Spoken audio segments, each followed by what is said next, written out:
Okay, looks like we are So, Mike, live. Awesome, guys. Chat, if you can let us know that you can hear us, that would be great. Chat, if you can. Andrew will be joining us in just a second. Mike, I froze up again, yeah, and then hear us. Okay, cool. Yeah, this Mike, is gonna be a really fun talk. We're gonna go deep into Bear and I are some of our favorite topics. So, Mike, can you hear me okay? Yeah, you sound good. I sound good. Listen for a second. I just froze up again, and I just got a little notice that I'm unstable. So I think I'm going to switch over to my other modem. You look really good right now. Okay, well, we'll try it for a while. Okay. Yeah, we're using Smelly Musk saddle balloon connection today, huh?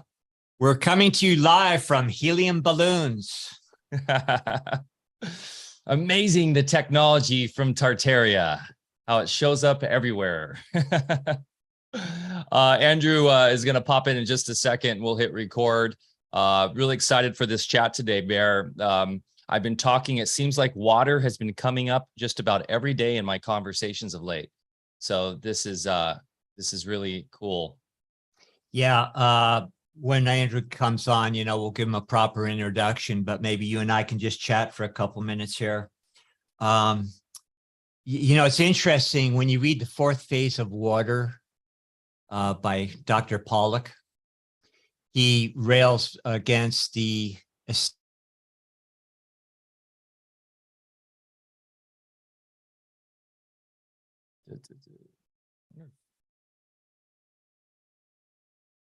You just froze up again. Did you lose me?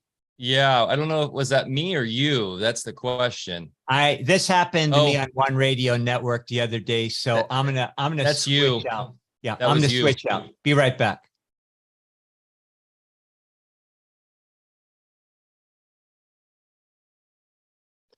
Okay, and Andrew's about to pop on. Thanks, guys. We're just getting through some of the technical snafus of the day with Bear being off grid. But yeah, so excited to get deep into water. I did a really fun live stream last night with Chance Garton. If you guys want to check that out on Vibrant, we talk about Music and Sky and everything that's going on with the festival. If you guys haven't gotten your ticket yet for Music and Sky, get on board. It's going to be a next level event. I'm so excited for all the announcements we have coming.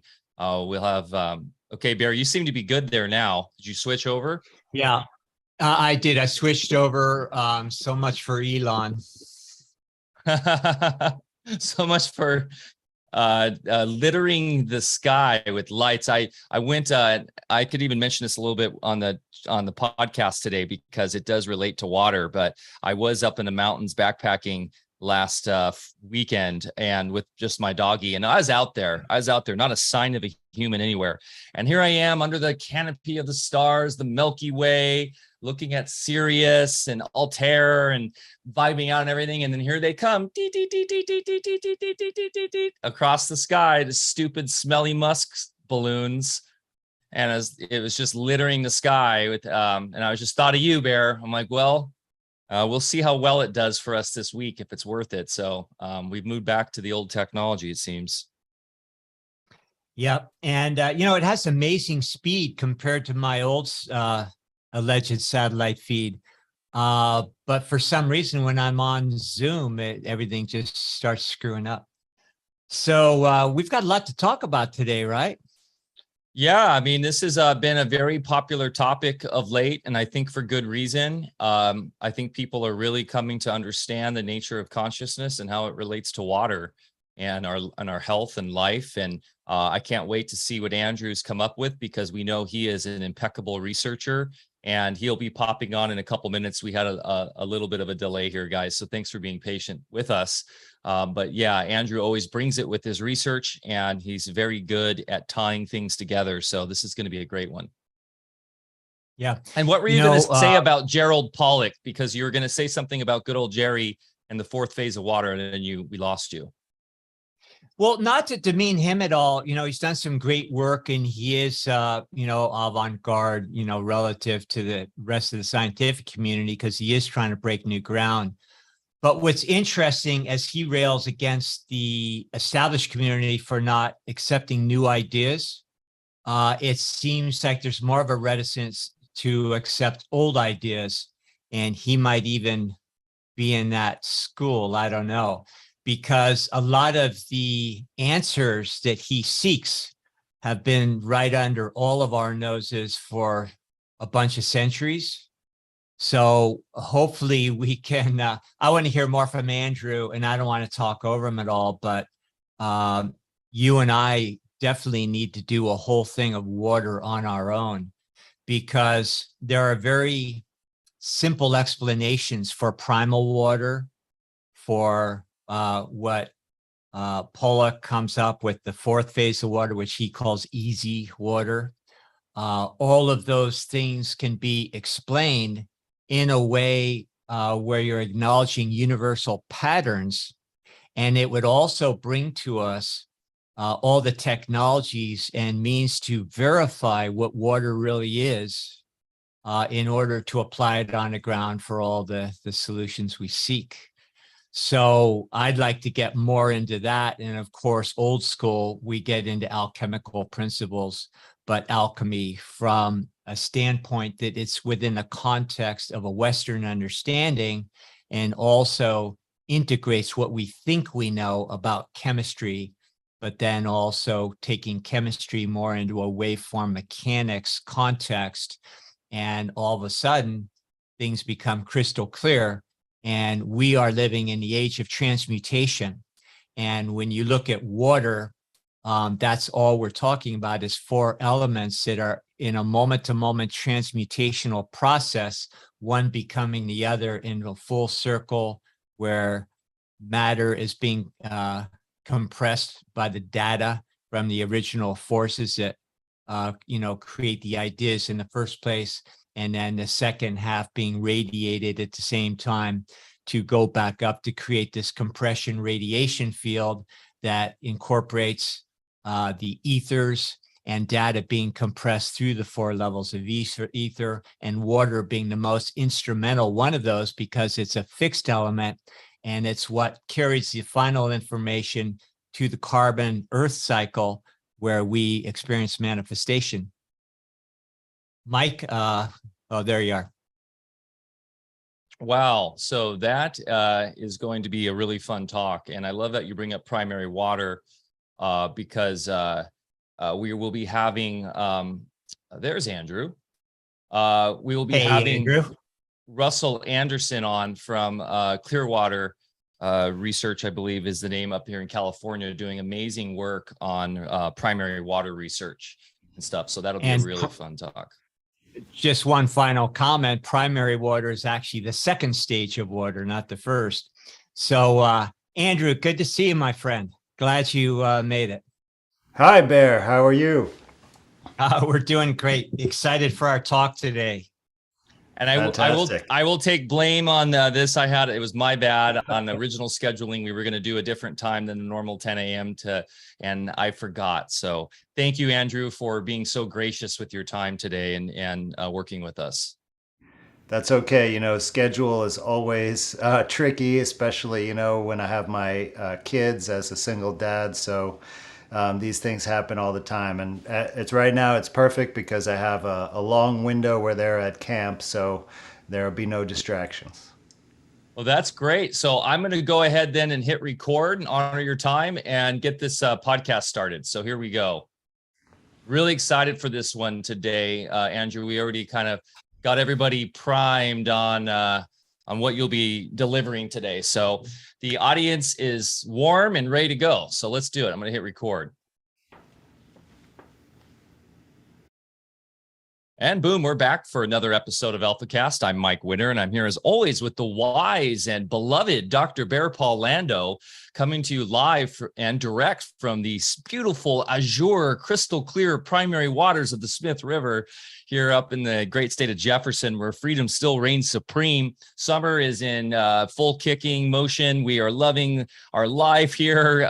So many people have come to visit us this summer. We thank you guys for all the support and everything you guys do in this community. Without you, we wouldn't be here. So thank you so much. If you're new to Alfa Vedic, you can find out more about us at alfavedic.com, and that's ALFAVEDIC.com.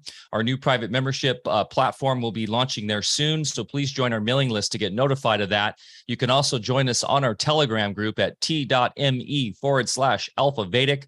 We have been hovering around the 5,000 member mark there, Bear, in the last few weeks. The bots come in, the bots come out. The bots come in, the bots come out. But we're right there around 5,000 people in our community, in our actual community. So that is just so fantastic to see this growing over the last few years.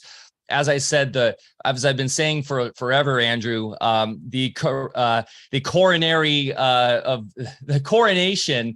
protocol of the Great Reset that started in 2020 has been the greatest gift, because it's allowed us all to come together and find each other and really go next level with our communities. And I'm really excited to hear from Andrew today about everything, not only about the topic we're covering, but he's been doing his True Medicine University and all his amazing workshops. And I know he's been really focused on growing his community as well, which is really what this is all about now. And then the communities merging and finding each other at events like Music and Sky and Wise Traditions and all these other great events that are in the real, in the now, where we get to actually meet each other, hug each other, and share this beautiful information that's come to light over the last few years that Andrew Kaufman has been so instrumental in.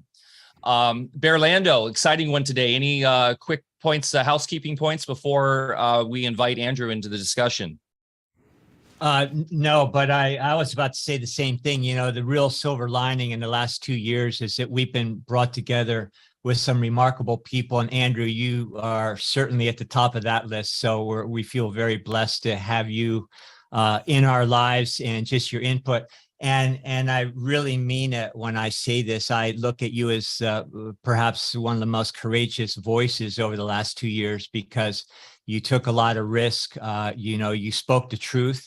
A lot of people did come out, with certain elements of the truth, but you spoke the whole truth from my perspective, even to the point where some of the the folks that weren't on board with the whole agenda, still weren't ready to go the whole way, but you did. So, you've just woke a lot of people in the process, and I thank you. And I really appreciate, having been able to work with you. And anybody that hasn't seen Andrew's film Terrain, definitely watch it. And also on that same Terrain channel, you have your new offerings about your health programs and water research and how you apply it to the field of health. So, we'll have all that information and let you talk about that. But thanks so much for being here. And Mike, why don't you do a proper introduction and we'll get this started. Sounds good. Yeah. Andrew Kaufman on Alfacast for the third time, tying Tom Barnett and I think Justin Franson for the most appearances. And I'm sure, Andrew, you'll overtake them soon because of all your intrepid research. So we're so excited to have you back, man. Andrew Kaufman MD returns to Alfacast to share his research and insights concerning that most magical of all elements within our realm, water. On this Alfacast, we explore the curious and seemingly magical properties of the most abundant element within our ecosystem and personal biology.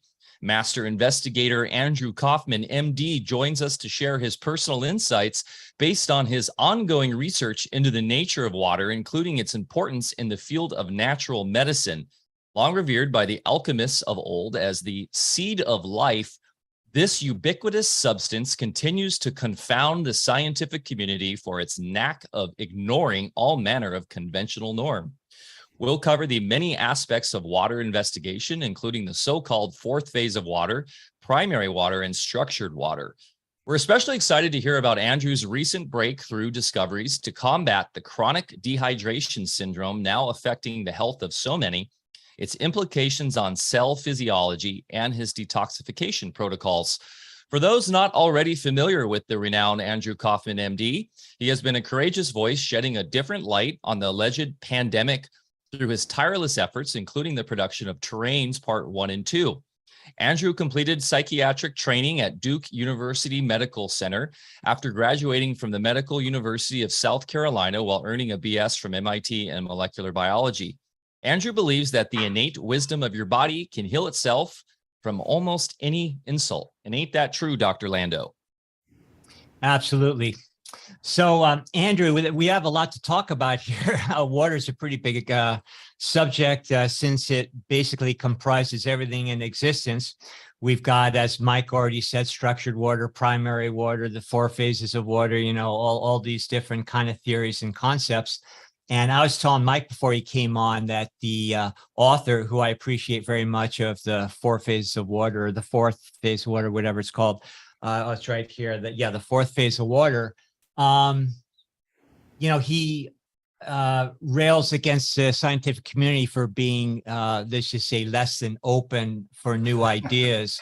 But I also have the observation that I think we suffer more from being less open about old ideas, because a lot of the answers have been available through the centuries, and we have a lot to draw from those ancient texts and real scientists that looked at both sides of the equation. So I'm going to leave this a little bit open-ended here, because I know you don't need any leading questions or anything. So we'll let you take it into any, just the principles of water in general.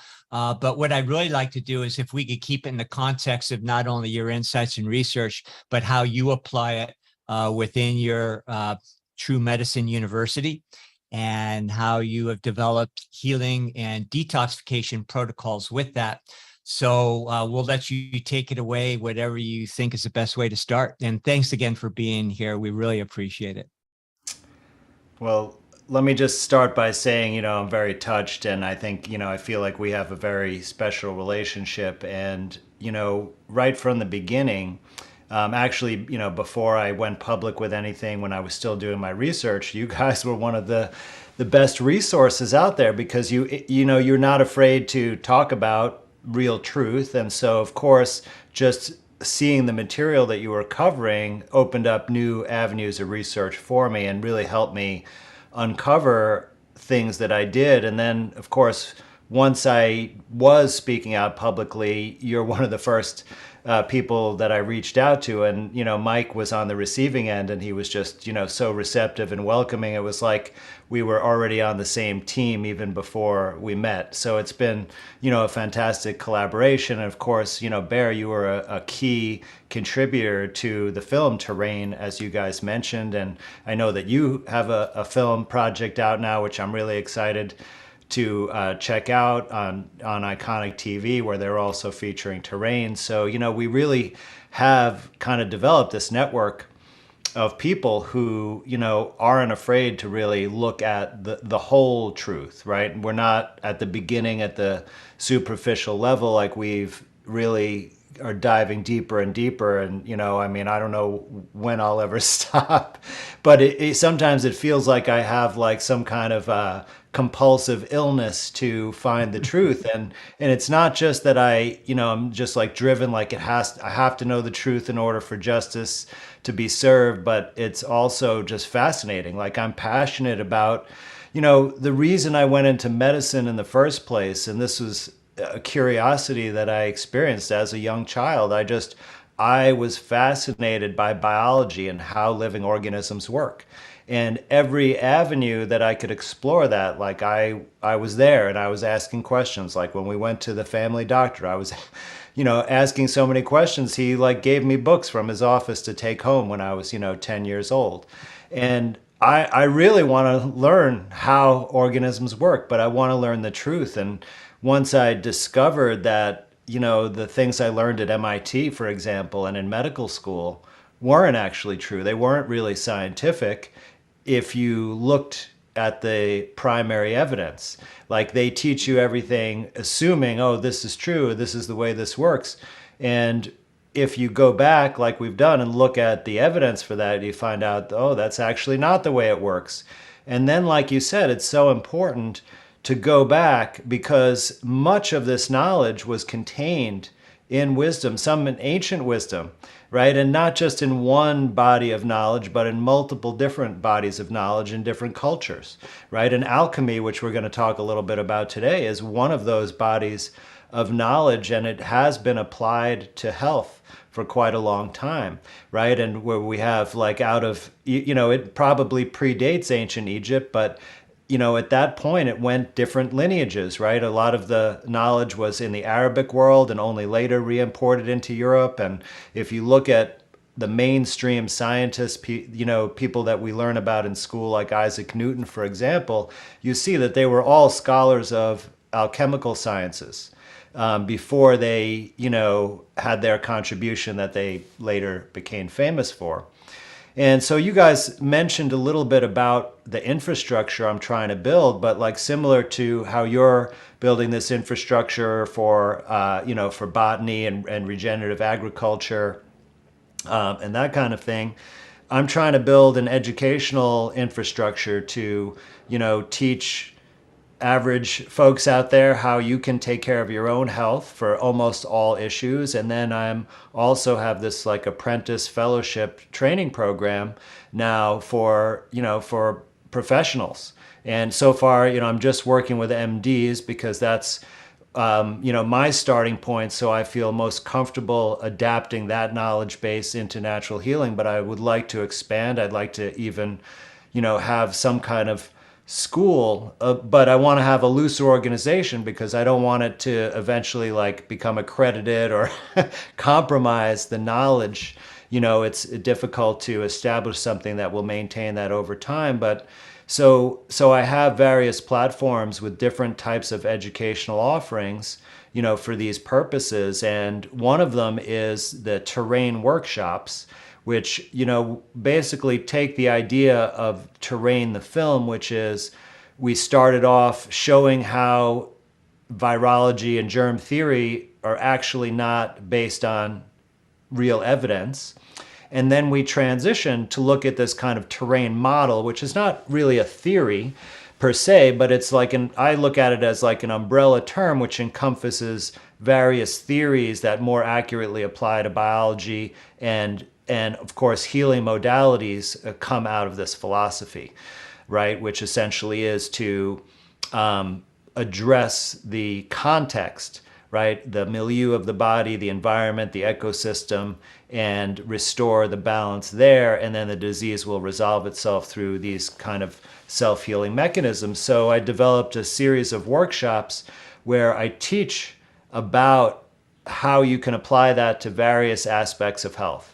And started off with the Way of the Water workshop because since I have, switched over from mainstream medicine and psychiatry to focus exclusively on natural healing, and I've been studying for about the past 5 years, in my experience working with clients, which have been hundreds at this point, every single client I've ever worked with was dehydrated. And, of course, in mainstream medicine, they're somewhat aware of this. They usually focus on special circumstances like in nursing homes and assisted living facilities where you have patients with Alzheimer's who don't remember to keep up with their thirst, right? But really, this is a pervasive problem that's embedded in our culture that and more general really than just with water, but we've lost track of how to interpret and monitor the signals that our body has to meet the needs that our body has in order to maintain and restore balance and to optimize the functioning and our vitality, right? And this is intrinsically linked with our psychological and spiritual selves, so I don't want to make it just about a physical problem, but so part of that is with the thirst. And, for example, if you look at the modern lifestyle with all the devices and technology we use, with how we interact with the workplace, you'll see that we have this kind of goal or objective or value of multitasking, right? Of being super productive, not taking breaks, right? Even South Park made fun of this with the video games where they were, the mom brought in a bucket to relieve them so they wouldn't have to take a break from the game, right? And so we learn how to ignore our body functions for the sake of, productivity or to meet some objective that we have from society or from ourselves, and we ignore the bodily functions. And so that's part of like the origins of this problem. But of course, then we have the consequences, and we've also lost touch with what illness and dis-ease of the body is related simply to a lack of enough water, let alone the problem of is the water pure or not, right? That we're getting into toxicity, but just is there simply enough in the body? And so this led me, of course, to some common wisdom, right? That we all have heard that the body is about 2/3 water, right? Or 60%, depending on who you say. But that is actually misleading because that's by weight. And water molecules are very light compared to the other molecules in our body, like proteins and complex lipids and even carbohydrates. And so if you go by the number of molecules, water makes up 99 or more than 99 out of every 100 molecules in your body. So it's really, you are water. But of course, you're not just regular water, because you're not like a water balloon where, every step you take, you're jiggling and wiggling all over. The water in your body is in a very, very different form. That's really the key to biology. And we'll certainly get into that. But just this, issue of not having enough water is really the primary cause of so many of the health problems that we have, that we just don't make the connection. For example, blood pressure. By far and away, the vast majority of people with high blood pressure are simply chronically dehydrated. I mean, think about the effect that this has on your oral health, right? We don't even make this connection. But, dental disease, gingivitis, dental cavities, need for root canals, right? All of that stuff can be caused primarily by dehydration, even without a high sugar or processed food diet, right? And many, many other things. So much of the chronic pain that people experience, low back pain, joint pain, etc., is due in part or exclusively to dehydration. The reason why people have heart attacks and strokes in the wee hours of the morning is because that's the point of the day when you're maximally dehydrated, right? Because your kidneys keep making urine while you're sleeping, but you're not taking in any more water. And so that's when those events have, because that's like the precipitating factor of the event that allows blood clots to form or fracture off.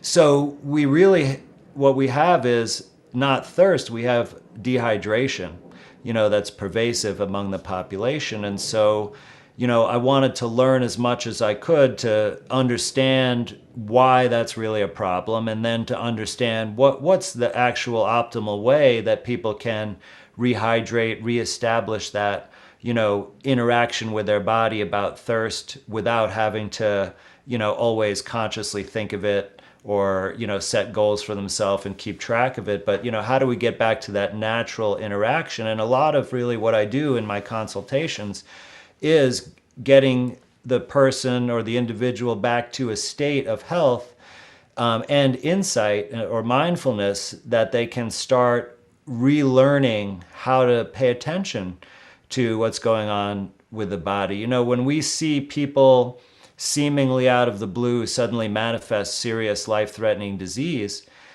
it's never really out of the blue. It's just that they've been ignoring or not perceiving or possibly in active denial about all the ways that their body has been falling apart leading up to that, and they didn't do anything about it, right? And then boom, there's the cancer or the pneumonia or the heart attack or what have you. So this is an approach, that people, of course, it can anyone who's already sick, it can make a huge difference. And it's like, I don't ever teach people any treatment protocol that doesn't involve rehydration. But this is something, even if you think you're in great health, you can go through this and realize that you could have been better, right? That your energy level will increase, your pain threshold will go down. You might have enhanced physical abilities, your alertness, your mental acuity, all of these things. So here on the farm, I can water an area very well and still have plants dry out. And when I see that, it keys me in that I have to pay attention to some of the conditions in the soil.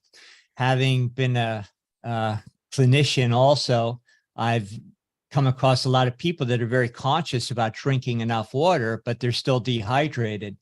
Can you speak a little bit on the reasons on why that might be so? Absolutely. And there could be, quite a number of reasons. And I'll tell you that it really, what helped me understand this particular issue that you're getting at much better, Bear, is when I did an extended water fast back in February. And it wasn't just doing the fast itself, but also like the teaching of Lauren Lockman, who runs the Tanglewood Wellness Center. And I would encourage people to check out some of his work.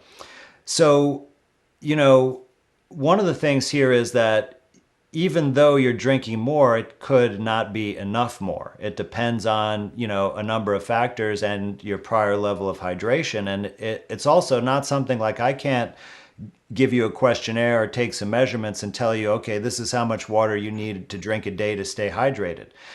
And even if I could, it wouldn't be accurate the next day, right? Because from day to day, we can experience different conditions, right? If it's a really hot day in the summer and you're out doing work, in the farm, you might need twice as much water that day compared to a day that, it was a thunderstorm and you just had a quiet day with your wife indoors.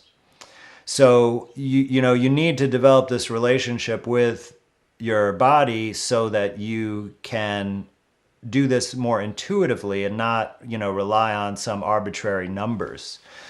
And that, that's what's involved in my protocol. But there are some other factors too that people don't consider at all. One of the major ones is the food that they eat. Now, we in our modern culture, almost all the food we eat is cooked, for one thing. And anytime you're applying heat to a food, you're taking moisture out of it. Now, some methods of cooking are going to do this much more substantially, like, for example, frying or roasting. And then some foods have ingredients that already are dehydrated, like baked goods, for example, cookies and things like that are extremely dry. And of course, fat and water doesn't mix, so those are going to, have 0% moisture. Things like butter and vegetable oils, etc. Now, we don't usually eat those straight, so it's not necessarily a problem, but it's kind of the thing you have to pay attention to. So if you're, eating a meal of, let's say, fried chicken and with roasted vegetables, that's in a very, very dehydrating meal. In order for the food to have enough, like a solvent or water to digest inside your gut, it's going to actually pull a bunch of water. Like what happens when you eat or drink is that your body wants to achieve an isotonic fluid inside the lumen of the gut that it has in the body, which is about 300 milliosms. And we're talking about, how much salt and other solutes are dissolved in the water. And so if you put in just solutes, right, like dried food that has no water of its own, then your stomach and your small intestine are going to be secreting a bunch of water into the digestive canal to help dissolve those nutrients to allow digestion to occur at that isotonic level. And so and then a lot of that moisture won't end up getting reabsorbed. It'll stay there and go out in your feces. So eating those kind of meals actually dehydrates you. And you have to pay attention to that to compensate for drinking extra water with those meals. And if you underdo that or don't do that, like that's the kind of thing that can prevent you from getting rehydrated. The other thing is, so a lot of people are taking blood pressure medications that are diuretics.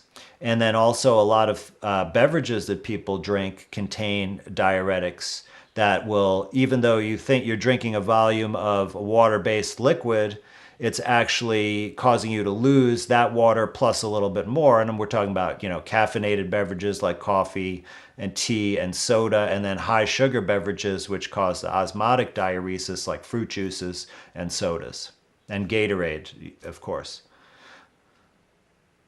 Yeah. And can you speak a little bit also on maybe the role of salt and, maybe other minerals that affect hydration? Absolutely. And, I think salt is something that is so misunderstood because, in the mainstream medicine, we're told that salt is, you should avoid it, right? You should eat bland food without salt. And I do think that they really have found a negative health correlation, but I don't think it's actually from salt, meaning sodium chloride.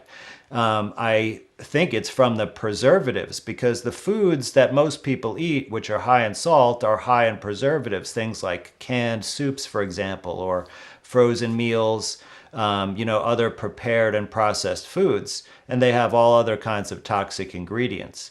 But if you have a pure salt, like Celtic sea salt or pink Himalayan salt, and one of the ways you have pure salt is it will clump up if you're in a humid climate, and you can mix in some rice kernels to prevent that or something, but you don't want salt that has anti-caking agents in it or that has iodide in it or other adulterants, because those things would be harmful.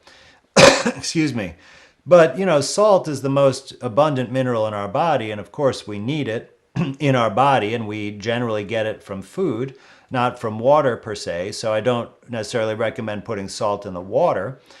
But, I'm a proponent that you let your body guide you. So if you have more of a taste and you're in touch with your taste preferences for a little more salt, then add a little bit more. If you're more sensitive to it, then probably you need less and you should back it up. But with respect to hydration, salt and water tend to travel together in your body. So when you put more salt in your body, it tends to retain more fluid. Your kidney generally balances this out over time. So it will compensate. But like, let's say that you're going to run a marathon in 85-degree heat and you want to stay as hydrated as possible, you might do something like salt loading in that situation. I used to do this when I played tennis tournaments in South Carolina. Because it was I would have to wear 3 different shirts, during one match, and it did help. But I would drink like a high salt, like a V8 type beverage before the match for that purpose, and it did help retain the water a little bit more. So there are ways, for performance situations, but in general, you should let in my opinion, you should let your body and your preferences guide you with respect to that. I have a Yeah. quick question on salt for both you fine gentlemen. What is your favorite? So the quality of salt, what would you recommend? I've heard that the pink Himalayan salt is pink because of rust. I don't know if that's and it's not healthy for you. So I'm questioning about that. And then 2, so there's different qualities of salt. What would you recommend? And also is there a specific nature of salt where it makes most sense to get salt local to you because there's some sort of biofeedback in your locality of where you are with the salt? And this gets into the higher dimensions of the mineral kingdom and all of that. Andy, do you want to take it first? Well, there are some interesting things you bring up there about, having something in your local area. I just don't think that's accessible for too many people. It's interesting because where I live is in Syracuse, New York, and actually one of the main industries there 100 years ago was salt. It's called the Salt City.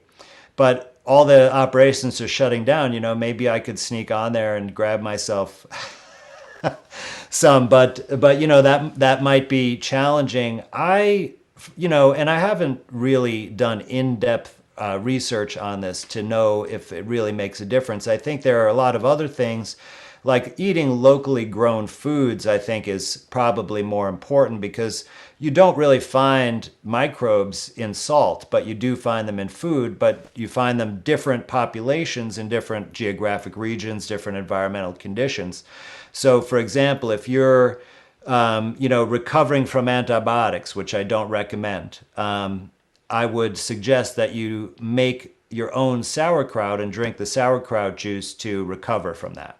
Because then the microbes in the air in your own environment, right, will be fermenting the cabbage and giving you the proper complement, for where you are right at that time. And I also think that humanure composting is something really powerful that can give feedback to your food that's more tailored to you and your family. That's kind of a separate topic. I have a book on my reading list waiting to be read on that topic, but I've heard some really, fascinating things about it. I think that's what they were doing in Tartaria. That's why they didn't have bathrooms. And that being said, when you Well, you still don't want to put just raw sewage on your crops. Oh, no, you got to know what you're doing. You got to compost it correctly and have the, Yes. the microbes do their work. But interesting, sauerkraut. What do you use to make sauerkraut? Salt.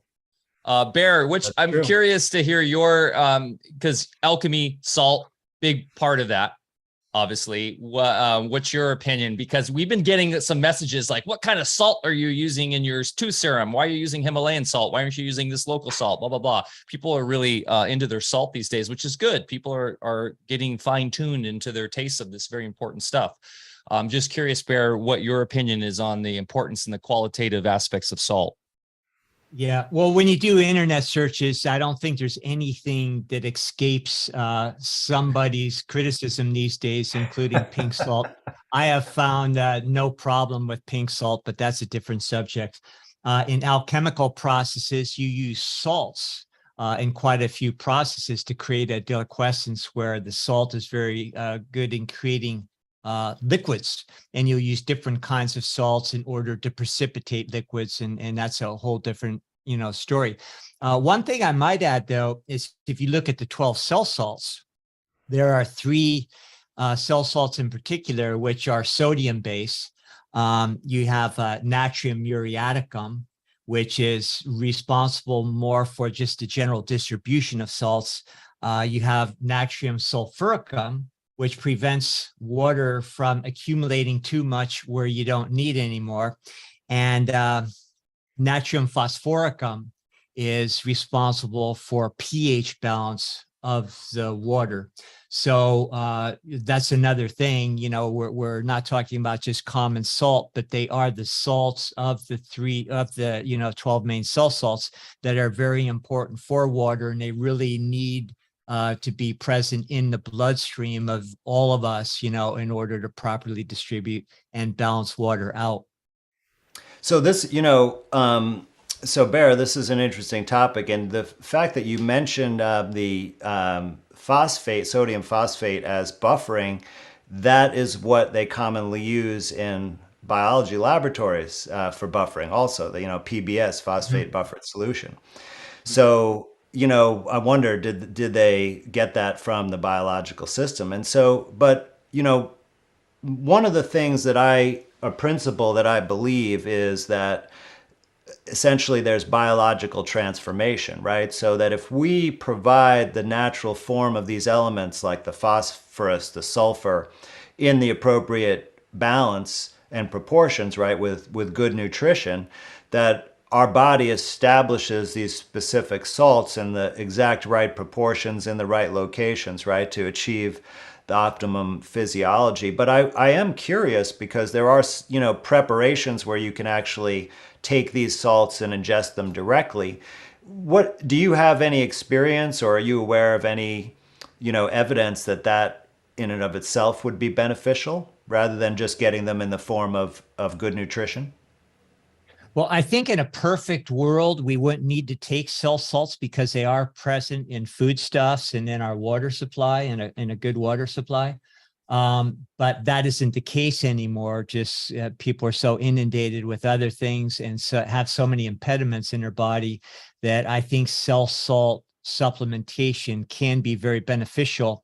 And the thing about cell salt supplementation, it's in a very fine form. It's homeopathically prepared, but it's not homeopathy per se.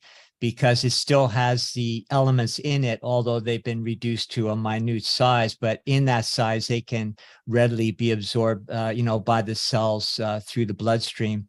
So I think it's a good idea for anybody these days. And clinically, the only, anecdotal proof I have that they work is that would be one of the foundational things I would do with people, is to assess them individually, customize a cell salt recipe for them, and have them do that. And with that and other things, everything else just seemed to work better. Right. So that, it's very similar to my approach. I'm just generally using, like, for example, many of those minerals are present in molasses. So that would be, usually what I would recommend as a supplement for, for phosphorus, for example, if that was an issue. And, and of course, there are good results. It would be interesting to be able to look at this, a little bit in more detail. But it's like with natural healing, it's always the case that there are many different approaches that can be successful. Right. And so I like to always see, well, what are the different, variations that people use? And then, okay, maybe I will give a try doing it this way and see how it compares to what I usually do. Right. So that's one of the great things about having these forms of communication.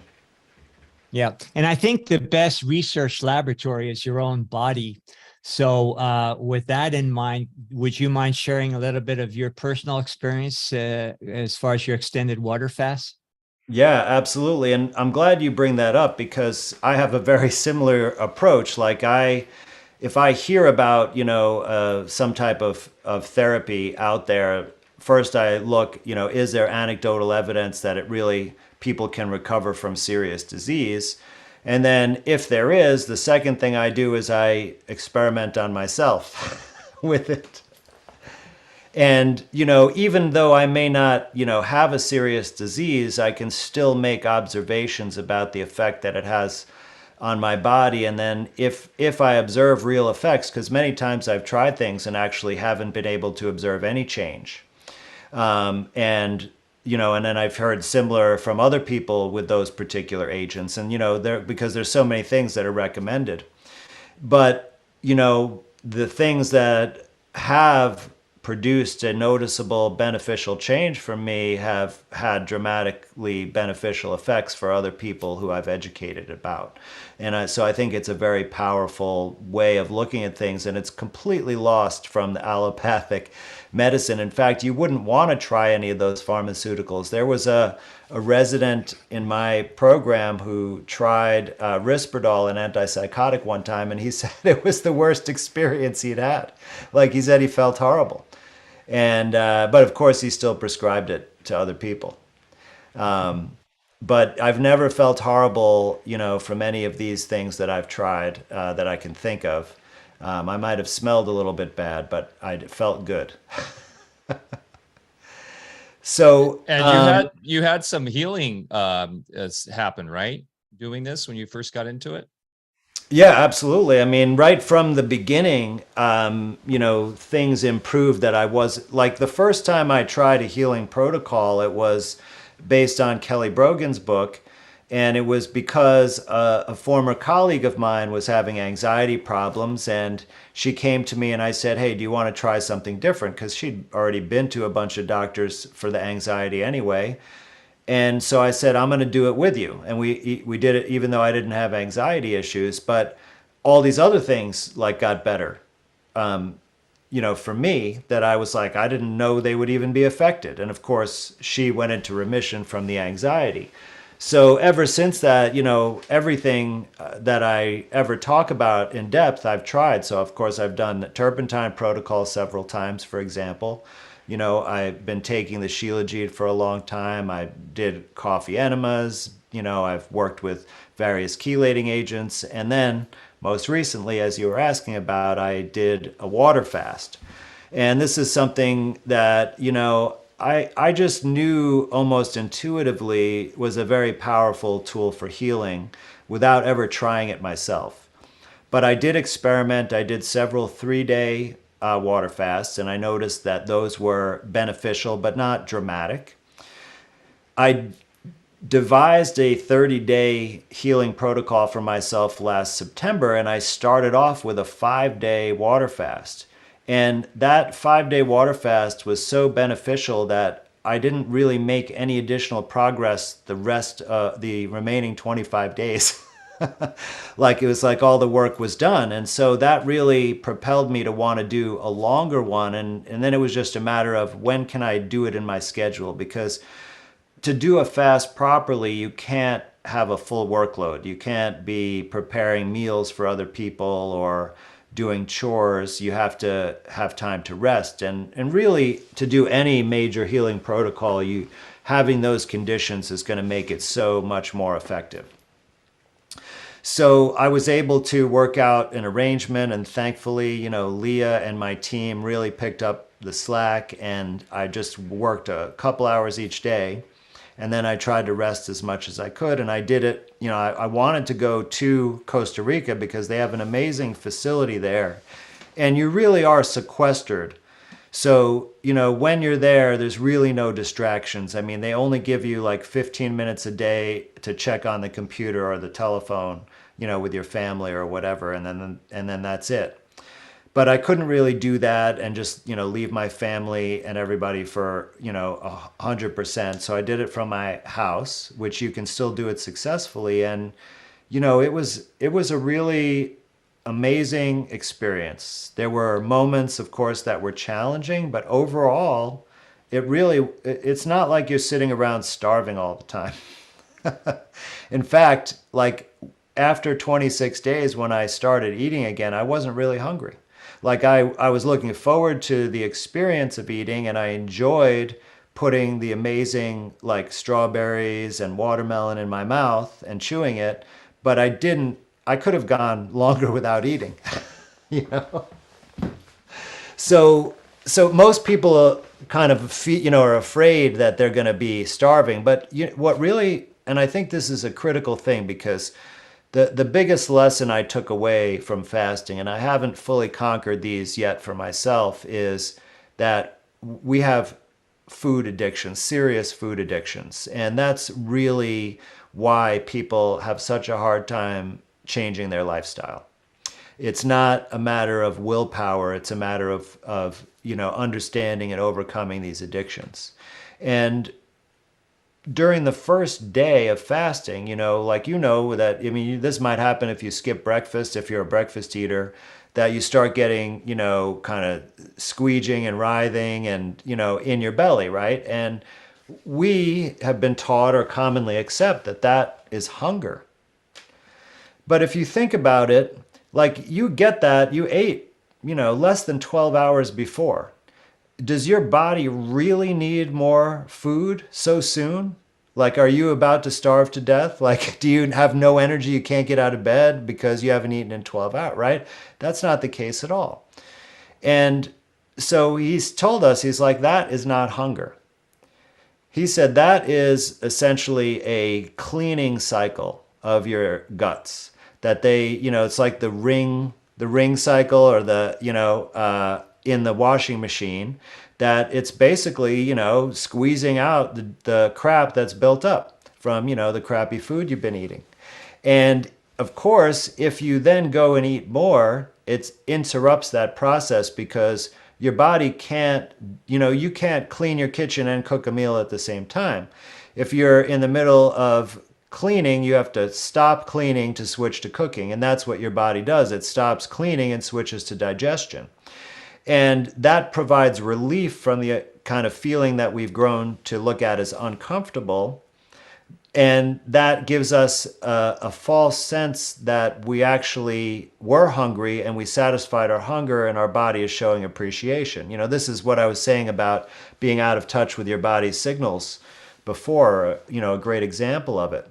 And so once I accepted that my body really didn't need more food so soon, and that this could very well be a cleaning cycle, I changed my view on it. And I said, wow, I'm thankful for this fasting experience, that I'm going to let my body actually complete the cleaning cycle. And then what happened is it didn't feel uncomfortable anymore. And before I knew it, it had passed. And it really only did it a few times the first like 48 hours of the fast. And then I didn't have that experience again. Now, I did have moments where I had dreams about, McDonald's. I had one moment where I actually felt drunk, like that there was some alcohol reservoir somewhere deep in my bones and it came into my blood suddenly. And interestingly, a lot of other people have, like Lauren was telling me about one prior client who in their youth had a serious cocaine addiction, then, got sober and was sober for a long time and then did this fast, like 20 years later. And several times during the fast, actually felt intoxicated on cocaine, like that it was basically somewhere stuck in the body and making its way out. And it turns out that there's this theory, and my experience was consistent with this, that your body retains stool. Like there's some small portion of the stool that gets stuck somehow in the recesses in the gut.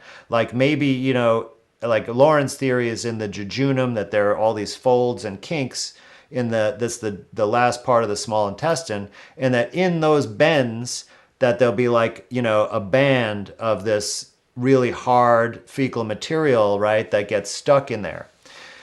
And what happens is that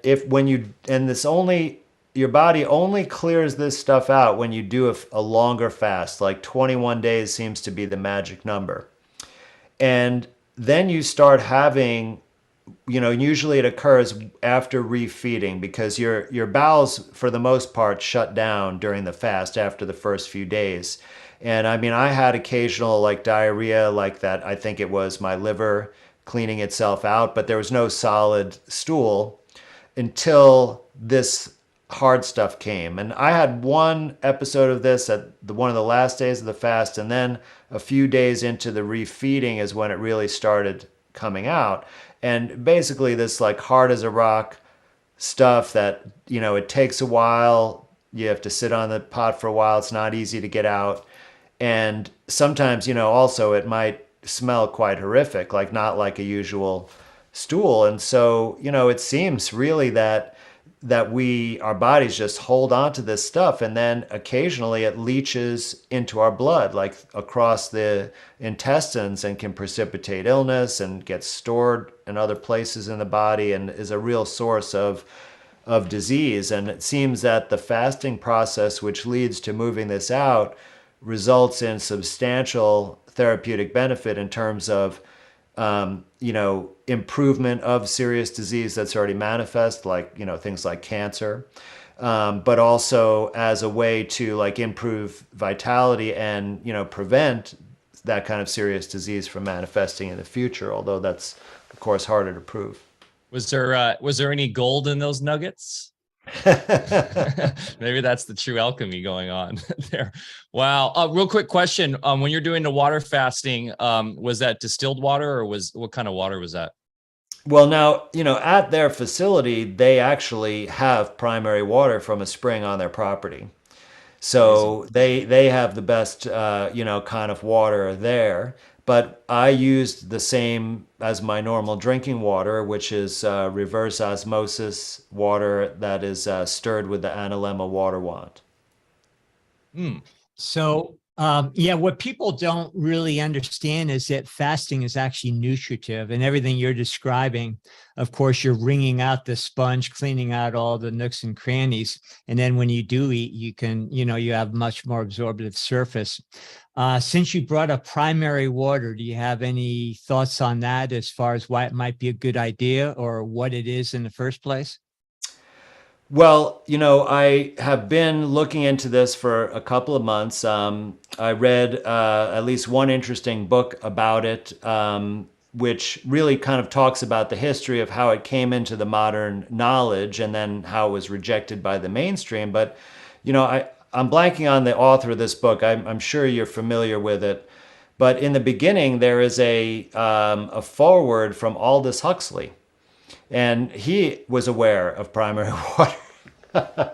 Quite interesting. And, being a prominent figure at the time, talking about it like that, but it still didn't, get into the mainstream. So my understanding is that the water cycle, which shows us that there's a, finite amount of water on the earth that essentially keeps evaporating and recondensing and permeating through the soil, is all we're going to ever have, is totally wrong. And that there's essentially, an ocean larger than all the oceans on the surface, deep under the Earth's surface, that contains this newly synthesized water, which comes together from hydrogen and oxygen gas under intense heat and pressure, and forms steam initially, and then that drives its way up through cracks or fissures in the rock, mostly into forming springs, but also like sometimes into aquifers and other, or into lakes, etc. Can be mixed with surface water. I think, other things like geysers and such. But, I thought it was quite interesting that one of the ways that modern geologists found out about this was from mining operations, where they would, have a mining excavation, and they would reach a certain level, or they would hit a certain spot, and suddenly they'd be flooded with water. And, the water kept flowing forever. They had to basically pump it out faster than accumulated. But, even many of these sites that were closed down, they went back years later and there was still water coming out, just like with a true spring, where, the flow is incredible in the, gallons per minute, and then it just never ceases. I think there are some springs that, have been known about since antiquity and written in ancient writings, and they're still active today in this process. Now, you had mentioned in the intro, I think before we even started recording, that primary water is not really primary. So I'm dying to hear, learn something new here. But hopefully, at least most of what I said is accurate according to your research as well. Yeah, it's just, if you go, what is it, the Golden Chain of Homer, which is a, alchemical text from the early 1700s. It really takes you through the journey of matter precipitating through the ethers. And of course, you start with the most abundant subject with the element associated with the fire element, which is hydrogen. Then it steps down to the air, which is nitrogen. And then there's a fermentation that, happens between those two when it hits oxygen, which is the water level, the ether, and you get your ammonia compounds and things from that. And then that precipitates into the final element of ether, which is carbon. Now, Walter Russell even talks about carbon being at the core, rather than molten iron, not a core like a spinning globe kind of core, but, at a certain level of the surface, below the surface. And then that biotically creates water. Now, the old alchemists, understanding how things precipitate through a water medium to its final fixed state into the carbon element, they would say that all minerals, like, for instance, a chunk of granite rock is frozen water. They looked at everything as frozen water. So when you have primary water, it's actually that second stage of the water being eliminated from the rock, from the mineral, and so forth. Now, when water freezes and goes through those predictable cycles of, how water, how we experience it on the surface here, when it gets into that frozen state of ice, it has, I think, kind of a lattice work crystallization, whereas it's a honeycomb lattice. Yeah. So rock is more, I think, a cuboidal structure, if I'm correct. And but still, it's frozen relative to the alchemical ethers layers. It's frozen water into a form. And when you look at the fact that maybe ice will, melt very quickly, the granite rock is also going to melt over time and release that water in it. It's just going to maybe take tens of thousands of years relative to a cube of ice. There is so living here, we are surrounded by spring-fed. Well, we're on a spring-fed river. The Smith River is known as the cleanest riverway in North America, or at least in the United States. And so I every day dip in this creek right up the street from me, right up the trail from me, called Stony Creek. And I've been when I go in there, I see there's sort of this qualitative feeling of the water where it feels like softer and more structured, and you look at it, it's almost more plasma like.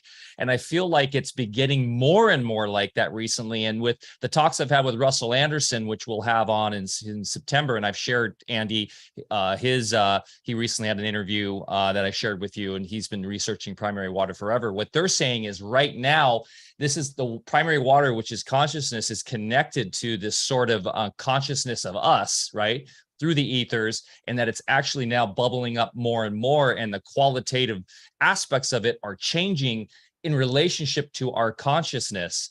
And there's a book that I ordered, and I don't know if you guys are familiar with it, but it's Rainey Marie Hiley. I don't know if you've heard of this book, Andy. It's called The Water Code: Unlocking the Truth Within. And it's highly resonant with the geometry of consciousness.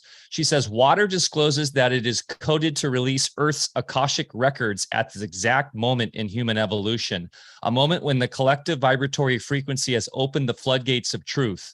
The water code guides readers through the process of establishing communication with water.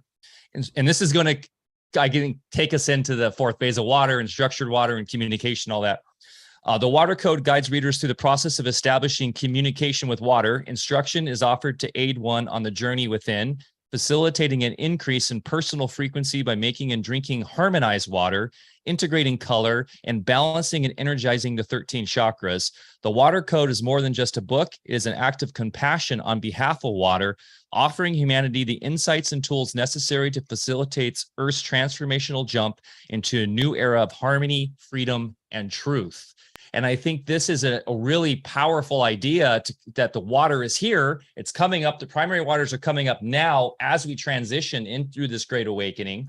And we start to understand really what the true nature of water is, connected to the ether, or the ether net that connects us all. And what analogy I say is the water is like the internet service provider for the ether net, if that makes sense, because it's the communication aspect between us all. So I'm curious what research you've done, Andy, and I know Tom Cowan, who you work with a lot, has done a lot of research on this in relationship to the informational side of water, and how that directly, reflects our health and how vibrant and vital we are with the qualitative aspects of the water within us. Absolutely. Well, this is a really, really fascinating kind of area, and it's really, we're in the frontier stages of this knowledge, right? And so what we do know for sure, right, is that, well, water definitely can take information. It can also take energy, store energy. It can transduce energy, in other words, convert it from one form to the other. It can take in information and put out information. It appears to have memory, but it definitely has some kind of language or some echoing ability. And so I want to bring up Veda Austin's more recent work, because she sort of followed up Emoto's work, like flash freezing various water samples with different inputs of intention or thought or images. But she initially did it really as a more artistic endeavor, and created some really beautiful and insightful images. But she then kind of discovered that water has like a language, like a pictographic language, and that if you convey a similar meaning but using different words, that the water will always give back the same image. And that there seemed to be like a set of core characters almost that represent, words or concepts. And she's attempting to discover and catalog like the entire vocabulary, or as much of the water vocabulary. And another interesting thing about this, Mike, is that when other people do the same experiments using similar or different words, or sometimes like if they live in a country with a different language, they use the word in that language, and Veda uses, the English word, either if she's in New Zealand or in California, and they get the same result. So it's like there's, this is like the virus challenge. We're trying to get them to do validation studies, right? She's not even a scientist, and she's just instinctively doing validation studies to, see how real this phenomenon is. So certainly this hints at the possibilities of what could how could water, or this abilities of water, play out in biological systems, and not just with the day-to-day like biological operations, but perhaps with spirituality and other higher order properties and behaviors that we can look at. But in terms of the biological, we have this problem in biology, and it's really with the theory of genetics, that we've been told that all of the information to run all of the chemistry of the body is contained in the genes in the DNA. But when we look at this more carefully, we see that there aren't enough genes. In fact, there's only really 20% of what we need. There's like about 20 to 22,000 genes and 100,000 proteins. And usually a protein might require more than one gene, so it's really more than 80% off. So where does all the information come from? Or how does it get to our body? Where does it come from? And how does it inform our body to do these things? Because if you think about the complexity of what's going on, 10 trillion cells, each cell undergoing thousands of different chemical reactions simultaneously, right? And all of this has to be coordinated to the level that we can function on the macro scale, that we can run a mile, that we can drive a car, that we can, have conversations like this. There requires a really high degree of order and coordination. It's far beyond the raw, like if we looked at our brain as a computer processor, right? It's far beyond the processing capacity of the brain to manage all of those. Like you'd need a brain, the size of Tennessee or something to do that. And it would be very inefficient, obviously. So there has to be another explanation, that the information has to come from somewhere, and it has to get inputted into the body to coordinate all of these operations somehow.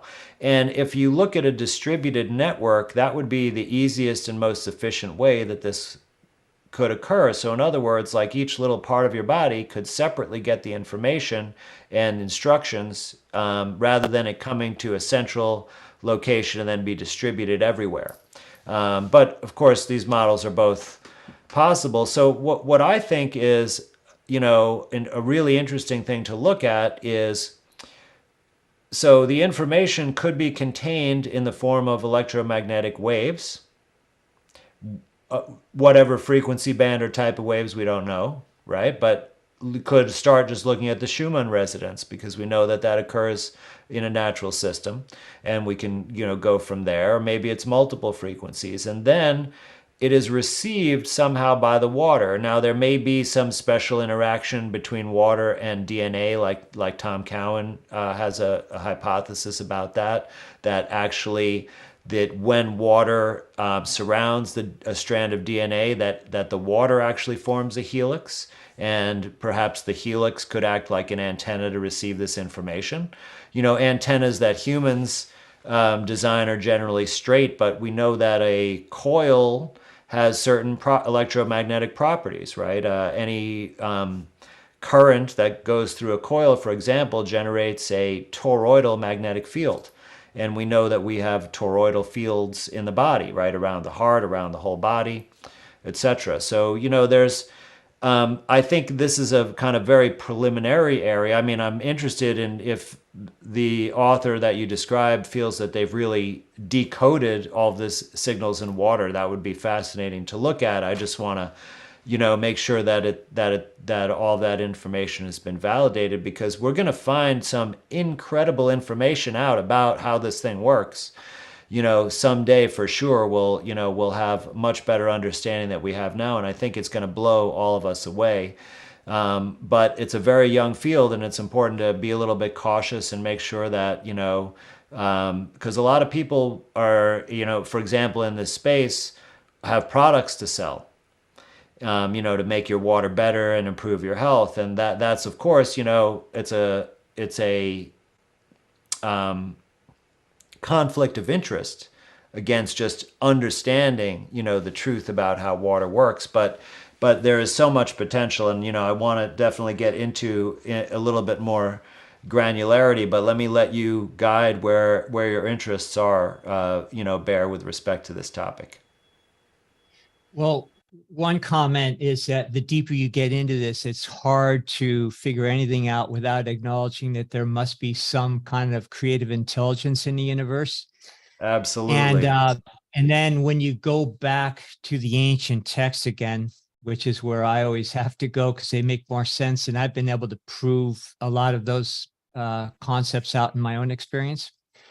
You have the four elements, which loosely correlate with the four levels of ether again.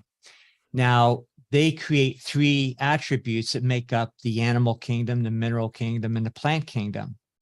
And it's the sulfur, the body, and the so-called mercury that relates to the soul, the body, and the spirit being the mercury. Now, when you look at water, when you combine water with air, they're the two volatile mediums of the fixed elements, water and earth, and one of the volatile elements, the air, with the fire element. So when you put those two together, then that creates the mercury.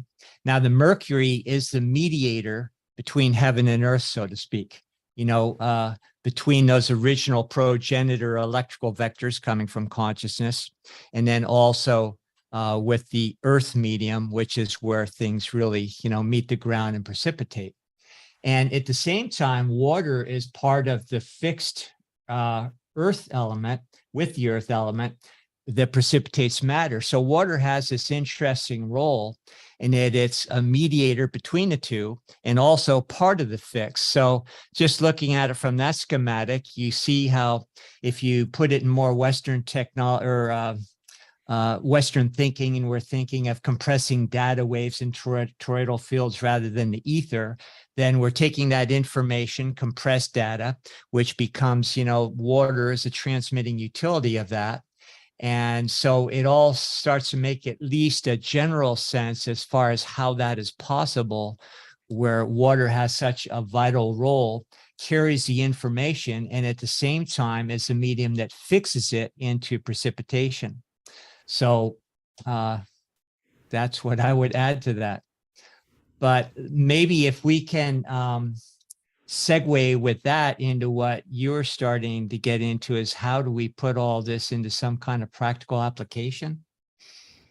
Well, absolutely. And of course, that is the key. And, there's, you can just look at the overall goal of the practical application is to make sure that everything that should be in your body gets in and everything that shouldn't be in your body gets out.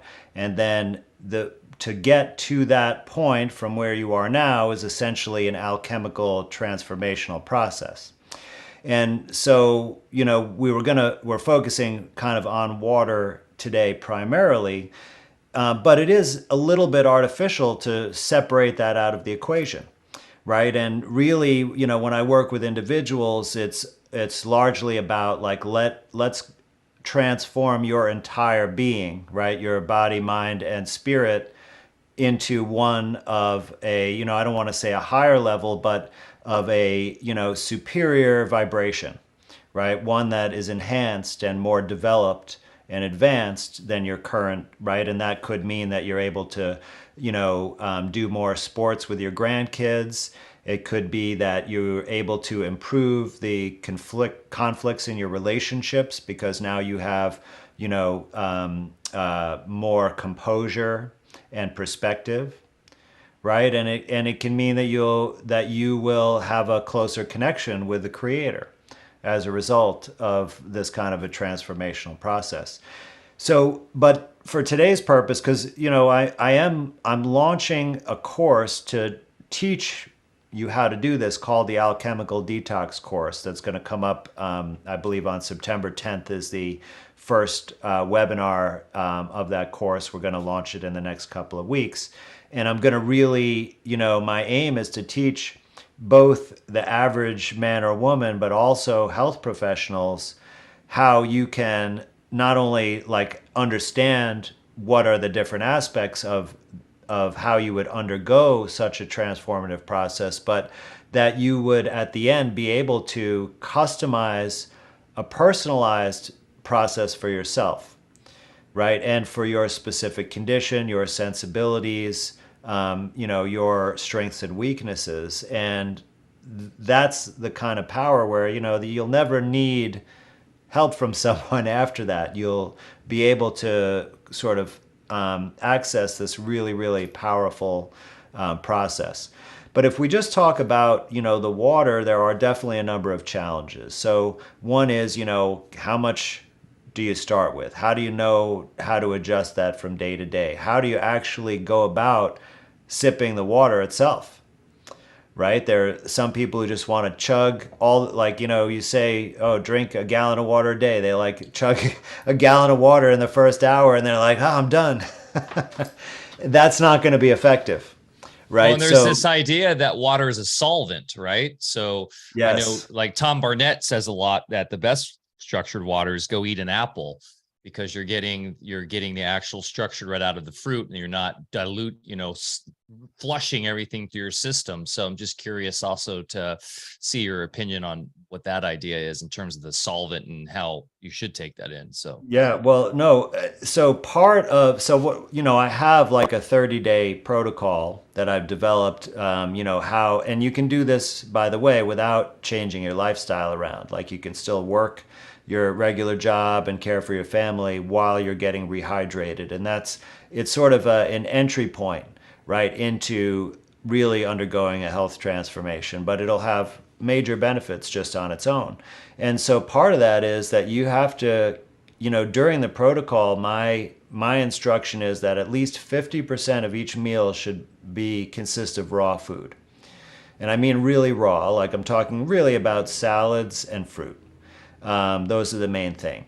But I also talk about how you can, change how you cooked foods to make more soups, more stews, and use braising for meat, because those have much higher moisture content. Like for example, with your cooked vegetables, you could bake or roast them. Or you could make a little vegetable soup, which is really easy to whip up. It's a great way you can, get some bone broth in you, get some collagen in you, and then you'll be much more well hydrated. So for this protocol, at least half of each meal is supposed to be raw food. And then I also have information about how you can, if you, in the future, once you're hydrated, if you're going to eat a really dry meal, sort of some guidance of how to drink. Now, if you eat 100% raw meal, you actually don't want to drink fluids with that meal, because you can then end up diluting the nutrients and have, poor absorption of the nutrients. So I would say, like, essentially maybe about 15 minutes before the meal, stop drinking water, and then wait for about an hour. So, then eat, and then about 45 minutes after the meal, you can, start drinking water again, and that should be pretty good. So, and I've integrated this into my lifestyle already. For example, for dinner last night, we had, a simple soup that just had meat and bell peppers in it, and bone broth, and then just fresh fruit and a salad. And that was, that's the whole typical meal. And my kids love it, by the way, because they don't like eating vegetables, and we hardly eat any vegetables anymore. Just a lot of fruit and salad. So, salad leaves and fruit vegetables, but not hardly any real vegetables. And that makes a huge difference in and of itself, with the protocol. And then the other aspect is, how quickly can you drink the water? And there's two goals when you drink water outside of a meal. Like, one is you don't want to initiate digestion. And that's also, by the way, critical for water fasting. And then the second thing is you don't want to have your kidneys get rid of the water that you just put in. And so I did some serious research to figure out how to avoid these things. And what I determined that if you drink 8 ounces of water at a time, even if you chug it, it will not initiate digestion and it will not cause any increased kidney diuresis. So, in other words, all of that water will get into your body and stay in your body without starting digestion. And, this is really good news because I originally had thought that you really need to gradually sip the water very, very slowly. And that's very challenging. Like when I did that during my fast, there were some days that I actually stayed up late to finish the water requirement. But when I tried this method, and by the way, I also tried it experimentally to make sure that I didn't have any increased urination, because many times when people start to drink more water, the first thing that happens is they pee more. Right? Now, part of that could be just because their body had to hold on to every ounce of water before. Now it doesn't, because you're supposed to basically, flush out the water. That's how your body gets rid of waste products, and you need to replenish that with more water. But the other thing is that if your kidneys have actually been building up toxins because they haven't been able to really flush themselves out because there's not enough water in the body. And once you start to rehydrate, you're going to have a temporary period where there's going to be increased urination, and you got to realize that that's a really good thing. That's your kidneys flushing themselves out, and it's going to stabilize. You're not going to be tethered to the bathroom indefinitely, but you might experience that for a brief time. But once I learned that you could drink 8 ounces in a 30-minute period, then what I did was I set the timer for every 30 minutes, and I just basically chugged in 1 or 2 gulps 8 ounces. And this was super easy to achieve because it didn't interfere with any activity, right? Like for example, before just constantly sipping, like let's say I had to go and fold a load of laundry. I'd have to bring the water glass along with whatever else I was carrying, right, always, and then stop folding to sip and fold and sip, and it was really a pain. Whereas if I could chug 8 ounces, go fold the laundry, then chug another 8 ounces, that's much more efficient for me. And I found that I finished my water requirement way, way earlier in the day. And, then I could just sip leisurely if I felt thirsty, at that point. So it's really, really practical doing this way. But there's still a few things you need to do. Like you need to keep track of it. So I created a special diary but you can, of course, make something like that on your own. And, you need to have the right kind of storage for your water. You don't want to be putting it in plastic bottles or cups. Right, so you have to have glass or stainless steel or copper vessels. You have to make sure that you have enough clean water with you. So if you're going to work, you have to bring your water. So you have to first make sure you have enough vessels, fill them up with the clean, pure water, high quality, bring that with you, and then just drink that and keep up with it, during the day like that. So there's lots of kind of helpful tips and tricks, to make it very, very practical. And then at the end of the day, there's a checklist where you say, okay, did I drink what was my goal for the day? Did I have 50% raw food at my meals? And then, when I finished, was I still thirsty? Did I drink any more? Maybe if that's the case, maybe I should drink a little more tomorrow. Did I feel, lightheaded at any point during the day? Was I nauseated? Did I have any vomiting or diarrhea? These kind of practical things that will inform about the water balance. And then you make an adjustment. Either you go up, by 16 ounces the next day, which is about 1 liter, or you keep it the same, right? And you basically keep on this tact for 30 days, and you'll get through that period of excessive urination. And by the end, you'll probably be on a fairly steady amount the last, 10 days or so. And that'll probably be, close to what your body might need as maintenance. But you'll be at the end of that period really, really well hydrated. So it's like a reset, a new starting point. And, it's really so user friendly that if you fall off track, you can easily just go back and repeat that again and get back on track, pretty easily. Like it really only takes, about 5 minutes a day to like go through that and like just figure out your amount for tomorrow. The rest is just what you do normally. Like you're going to drink water, you'll fill your water glass, throughout the day. You'll just do it in a slightly different way now. So Mike and I have a good advantage in that we just walk over and get water that's squirting out of the mountain. And but what about all the people, the majority of people that live in urban environments? What would you recommend as the best source Well, of if water? you if you give your address, we can send them to your house with some big glass jugs. You're in a very lucky situation, having that access. And I'm about to move locally, and I've already actually did a preliminary search for some springs near my new house, and I'm gonna take a look at them, and if they look promising, I might, get some testing done to see if I might draw on that as my drinking water source. So, depending on where you live, there's a reasonable chance there might be a source of good primary spring water within, distance of your house, or even maybe on your property for that matter, that you could go there and fill up, bottles. Like Tom Cowan does this at a place near his house as well.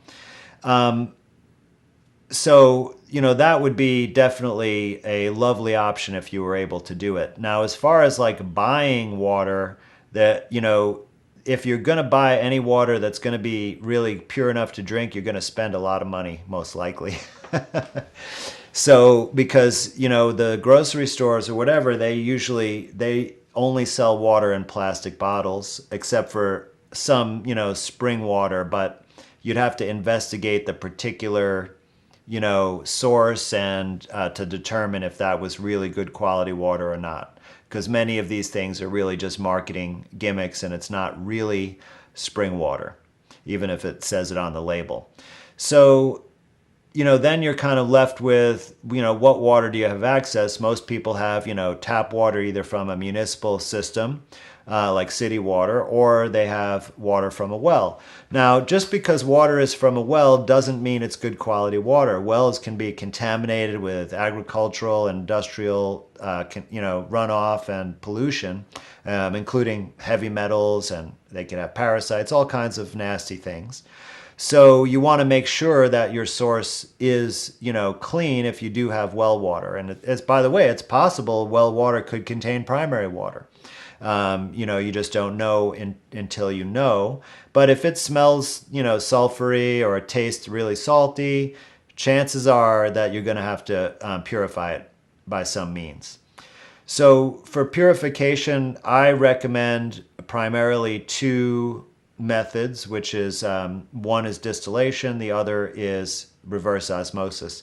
Now, I want to say that having water that's undergone that process is not the best quality in terms of the energy, the liveliness, the biological compatibility of those waters. They're somewhat, dead water, especially distilled. But the reason why I recommend this is because those are the reliable methods to get out all of the poisons that are in the water. And there are other methods that might be gentler on the water, but they don't get out all the poisons. And it's much better to have dead, pure water than poison water, in my opinion. And I've seen a lot of illness from contaminated water. But you can take that kind of deadish water and you can revitalize it by a number of different processes. And that's what I, do now with my RO water, using the water wand. And I also, by the way, give it an intention of gratitude, usually, sometimes hopefulness, sometimes love, sometimes more specific, because I even do this, with the water that I give to my plants. So I, express gratitude for providing the plants the hydration they need and things like that. And I think that, actually scientifically has been shown to make a difference. Aside from it just feels good to do that. Like the more gratitude we express, the more gratitude we experience. And then that changes you from a pessimistic outlook to an optimistic outlook. Because if you're grateful for all these things, then everything must be good. Otherwise you wouldn't be grateful.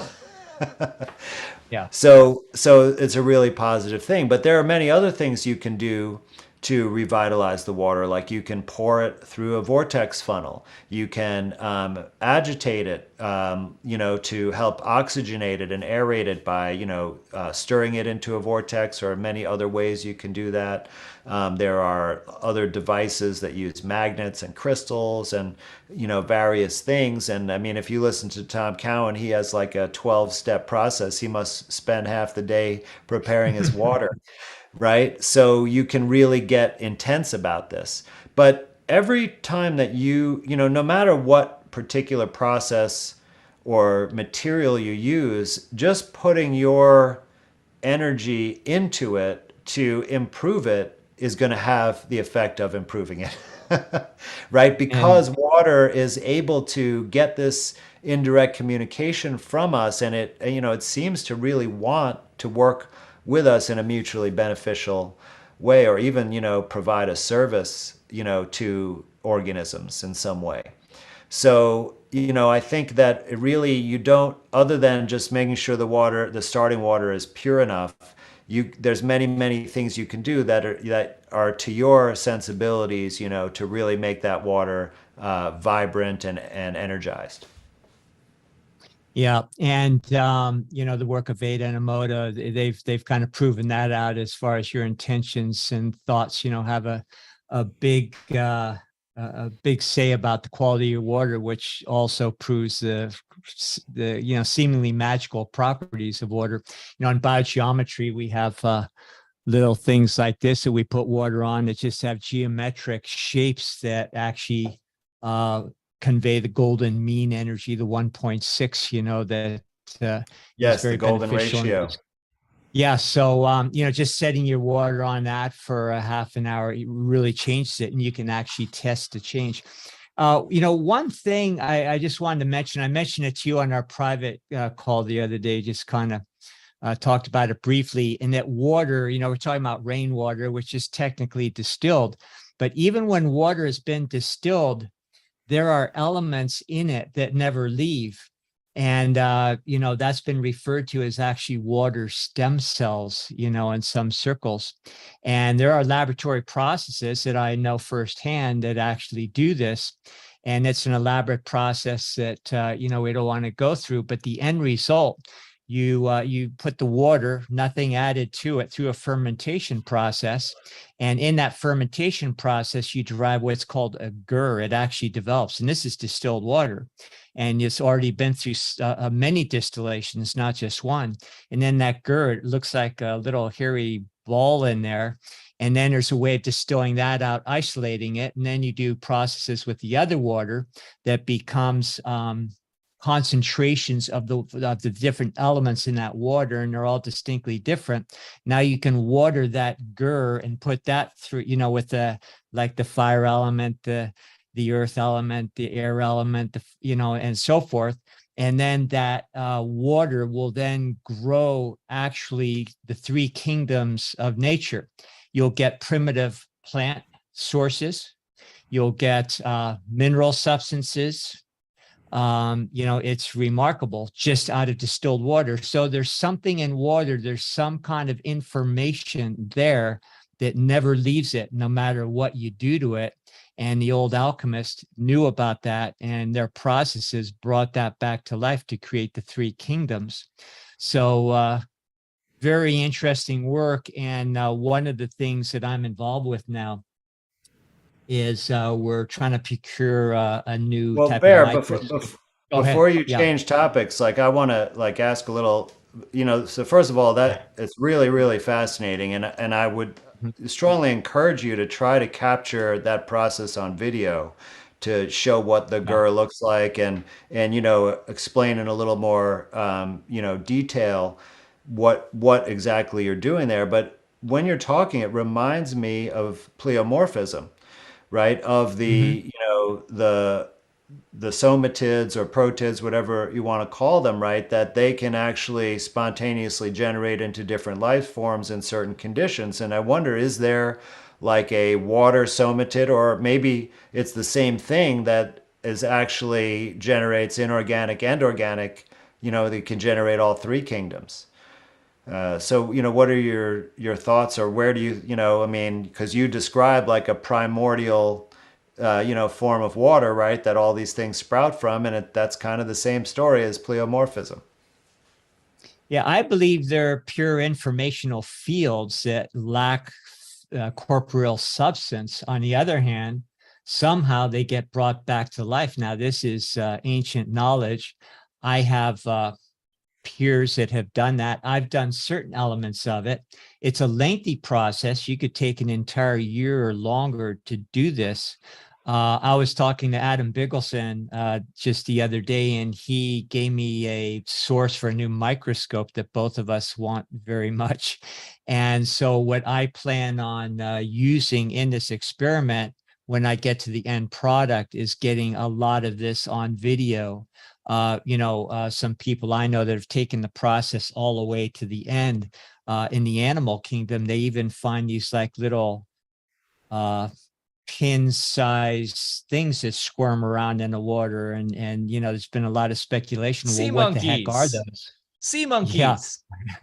there you go. So there's a lot going on there. Let's just say that. And I don't know of anybody that's taken that process and then gone the next level and gotten it on tape and really looked at it under high magnification. So that's sort of my project for the next few years here. Wow, it sounds amazing. Can't wait to hear more about it. Yeah. This is so great, guys, because I think people that are in the chat and are listening to this can really get a sense that we are in like the new terrain of new science that's happening right now. Exciting times, that something as simple as water is not simple at all, and it's really has unlocking the secrets of water is a microcosm for the new science unlocking the secrets of consciousness. And it's really exciting to see all this unfolding in front of us. This has been an absolutely amazing talk. The chat's been in fuego. For those listening, by the way, if you ever want to join us in chat, YouTube still is probably the main one, but we're also on Unite.live, which is Sayer G's new platform that used to be Be Sovereign. And so check that out. Andy, what are the best ways for people? Well, before we get to the links, is there any final things that you'd like to cover today in relationship to your protocols or your research? Well, of course, we've only covered the tip of the iceberg here, and Bear and I and Mike, we're all kind of on a mission, right, to explore all these new and old things, and of course to continue to criticize and debunk the false modern materialist scientific theories.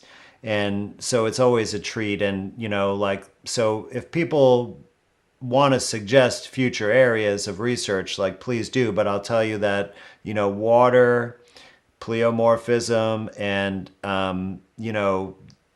sort of more basic what really is matter and substance, and right, so that involves looking at the ether and the alchemical elements, is where I'm really trying to gain a lot of understanding and try to of course I always have the bias to use that in practical ways, right? So I've taken all of this information about water and let's make it practical. How can it make a difference in your life right away without getting caught up in the mysteries and the passions if you're too busy or uninterested in that. But for you folks out there, there's so much to look at, and even within water, right? And we didn't even get to talk about structured and coherent water at all, but I know quite a bit about that. But I'm now looking into the work of Victor Schauberger and Grander, which has a lot to do with the water in motion.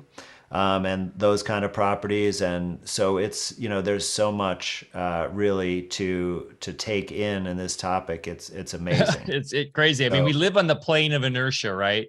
So when you're in, like for us, we are on a riverway. So I trip out on this sometimes. So unlike a lake, right? When you're on a river, when you're in the river, which I swim in every day, I do laps every day, and especially in the summer, it's like the water is always moving. Like the water it's this huge waterway that's never never not moving, right? So it's Yep. very interesting when you're in these pools, especially like I go in these pools in this creek I was mentioning, and there's like a vortex moving around, and I go in there and I meditate, and there is some sort of like structured, coherent dialogue going on there where I feel I don't know, I feel lifted from it when I get out. And I'm not even talking cold immersion. I'm talking right now where it's quite comfortable in the low 70s. So there is something there in terms of the coherency of that moving water as a sort of information pathway. So I would love to have Bear. I think this will be great as we continue our research to have Andy back on to go deeper into the structure, coherency of it, the informational side more and all that, because I think that's another 2-hour talk at least. Absolutely. Okay. Well, and also the World Water Festival's coming up. I don't know. I know you mentioned you've been talking to Dr. Jerry Pollack. Is that correct, Andy? Because I know he's featured on that. And this is through the Emoto Institute. And this takes place on, 10/16/2022 in Hamanako, Japan.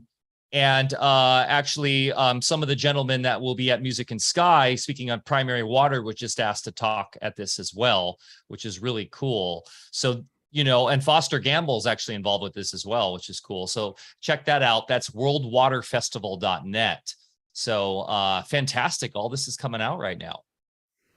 Yeah, absolutely. I wish I could go to that conference, but I have another obligation the same time. And, Gerald Pollack and Dolph Zantinga, who are, I believe, both speaking there, I have relationships with, and they're really amazing in what the contributions they made to this field.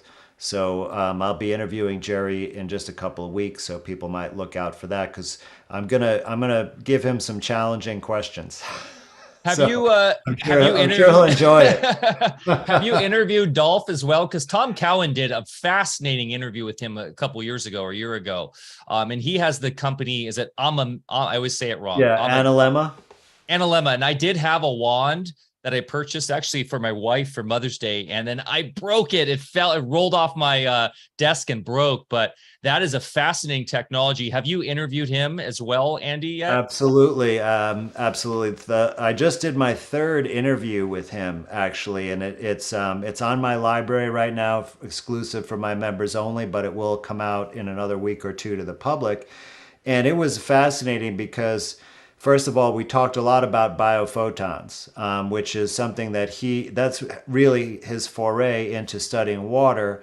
But we went into a bit more depth and how he uses them in the research. And then he actually described all of the, sort of clinical research related to the water wand. And he does a unique thing that entrepreneurs almost never do, which is he actually has this testing done by another party that he just pays to do the project, and they, whatever the outcome is, they don't make any profit if they tell him that the wand water was good or bad, right? Because he doesn't want to be biased in doing that research. And so, but he describes, the effect that it had on plant growth, the effect in terms of biophotons, and then the effect on various biomarkers for aging, that he's done some clinical work. And then I encouraged him to do like a real hard target clinical trial as well, which he already was looking for a partner. So that was great to see. But yeah, it's really exciting. And, Dolph is a fascinating character because he left industry, where he was, the CEO of Dutch Telecom. So that's a pretty sweet position that most people would, really want to be in. Left all that and then used his own personal wealth to finance all this research. Only now does he have a product that he actually sells for a few bucks. But all of that was just he hired all these scientists, to pay them out of his own funds so that he could have no interference from the regulatory agencies, from the funding agencies. He could just do real science and what he was interested in. It's an amazing, really, story of what an individual man can achieve when they set their mind to something important. Beautiful, beautiful. Thanks so much, Andy. And we'll put, we have all your links in the show notes below. What's the best place for people to find you? And please let us know what you're up to for the rest of the summer. Yes, well, you definitely have to get on my newsletter because I have too many sites and offerings to keep track of, but they'll all come to you through that, and that's on andrewkaufmanmd.com. But, I have a couple of really exciting things I told you that I'm going to be launching this, extensive alchemical detox course. We're going to have 3 live webinars as part of that course, and they're going to have Steve, the physicist alchemist, who Head Flux, the former DJ Head Flux, will be on there to talk about alchemy. And we'll be having Kelly Brogan on there to talk about, the food addictions and the psychological aspects of and a detox alchemical transformation. So that's really exciting. And then in conjunction with that, we're going to be launching some new products, including a spagyric product, which will be a spagyric cilantro, and it'll be part of a package that we are releasing to address heavy metal toxicity and conditions related to that. And that'll be included in the curriculum, of course, of the detox course. So those are the exciting things coming up at the end of the summer. Fantastic. Andy, thanks so much for being with us again. Always a delight to talk to you. And I think this definitely warrants a part 2 conversation if you're up for that. Absolutely. I love coming and hanging out and talking with you guys. And I think of it much less like work and much more like, fun hangout time. And then eventually we need to get you out to the farm to hang out and jump in these waters of ours and experience them yourselves. Bring your kids with you, and they can hang out. And man, we would love to have you over here. Maybe we could work that into a workshop for both of our communities. Well, yeah. Actually, I am talking with someone about possibly going like on the road and doing the alchemical detox, like, in person events at a few places around the country. And if I'm able to work out something like that, I would love to do one right in your neck of the woods and then turn it into a little extended visit, because I'm sure we could actually collaborate on quite a number of things. That would be amazing to sit there. So I'm definitely going to, try to make that happen in the near future. Beautiful. Amazing. Well, in a couple weeks, here, we're having I Am the Living Law workshop with a small group of people here. And so we will be having more and more workshops right here at the farm as well. So we take midday breaks so you can jump in the river and, make it a whole kind of lifestyle event too. So always be happy to put you up here and have you out. So we look forward to that. All right. Well, thank you so much. Thanks, everybody, for joining us in the chat today. If you resonated with this, please give us a thumbs up, share with your friends and family. That really helps get this information out better. And thanks so much for all the support recently on Patreon. Patreon.com/Alfa Vedic is the way to support us right now, or buy our products. We make them at the farm. So check that out at alfavedic.com. And remember to get yourself outside, get your feet in the ground, go plant something, go for a hike. Mother Nature is our best teacher. Give her some love today, okay? She'll give you love right back immediately. Love you guys, and we will see you next Thursday at 10 a.m. Cheers.